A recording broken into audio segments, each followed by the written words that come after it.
حضرت علی المرتضیٰ شیر خدا رضی اللہ تعالی عنہ آپ فرماتے ہیں کہ میں اور سیدہ کائنات حضرت فاطمہ الزہرا رضی اللہ تعالی عنہ ہم دونوں نبی کریم صلی اللہ علیہ وآلہ وسلم کی بارگاہ عالیہ میں حاضر خدمت ہوئے تو میں نے دیکھا کہ نبی کریم صلی اللہ علیہ وسلم رو رہے ہیں، آپ کی آنکھوں سے آنسو ٹپک رہے ہیں۔ آپ فرماتے ہیں میں نے رونے کی وجہ پوچھی تو نبی کریم صلی اللہ علیہ وسلم نے ارشاد فرمایا، اے علی، معراج کی رات مجھے میری امت کی ان گنہگار عورتوں کو دکھایا گیا جن پر اللہ رب العزت کے عذاب کا نزول ہو رہا تھا، تو میں ان کی اس حالت کو دیکھ کر رو رہا ہوں۔ حضرت علی المرتضیٰ شیر خدا رضی اللہ تعالی عنہ آپ عرض کرتے ہیں، یا رسول اللہ، یا حبیب اللہ، ان پر کیا عذاب ہو رہا تھا؟ تو نبی کریم صلی اللہ علیہ وسلم آپ نے ارشاد فرمایا، اے علی، ان میں سے ایک عورت کو اس کے بالوں کے ساتھ لٹکایا ہوا ہے اور اللہ رب العزت کی سخت عذاب کا نزول ہو رہا ہے،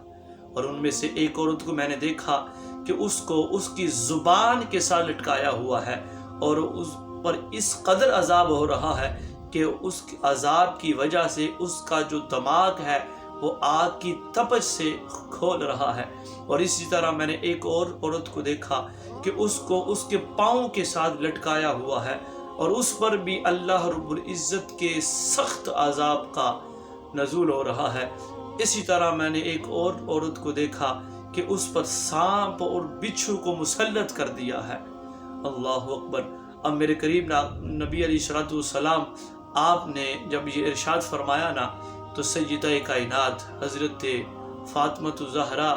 رضی اللہ تعالی عنہ آپ بھی رو پڑی، آپ کی آنکھوں سے بھی آنسو جاری ہو گئے۔ آپ نے بھی عرض کی، یا رسول اللہ، یا حبیب اللہ، ان عورتوں پر یہ عذاب کیوں آیا، اس کی وجہ کیا تھی؟ تو نبی کریم صلی اللہ علیہ وسلم آپ نے ارشاد فرمایا کہ اے میری بیٹی فاطمہ،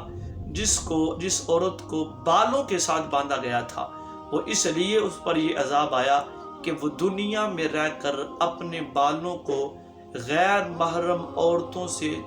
غیر محرم مردوں سے چھپایا نہیں کرتی تھی، یعنی وہ اپنے بالوں کو کھلا چھوڑ دیتی، پردے کا اہتمام نہیں کیا کرتی، جس کی وجہ سے اللہ رب العزت نے اس عورت کو سخت عذاب دیا ہے۔ اور وہ عورت جس پر زبان کا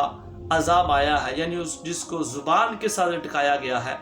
وہ عورت ہے کہ جو دنیا میں رہ کر اپنے شوہر کی نافرمانی کیا کرتی، یعنی اپنے شوہر کے ساتھ بدتمیزی کے ساتھ، بد اخلاق کے ساتھ پیش آیا کرتی، یہ اس عورت کا حال ہے۔ اور فرمایا جس عورت کو اس کے پاؤں کے ساتھ باندھا گیا تھا، پاؤں کے ساتھ لٹکایا گیا تھا، وہ عورت تھی جو دنیا میں رہ کر اپنے شوہر کی اجازت کے بغیر، اپنے گھر والوں کی اجازت کے بغیر اپنے گھر سے باہر نکلتی تھی۔ اور وہ عورت جس پر سانپ اور بچھو کا عذاب مسلط کیا گیا، وہ عورت ہے جو وضو اور غسل اور نماز پر قدرت کے باوجود نہ وضو کیا کرتی، نہ غسل کیا کرتی اور نہ نماز ادا کیا کرتی۔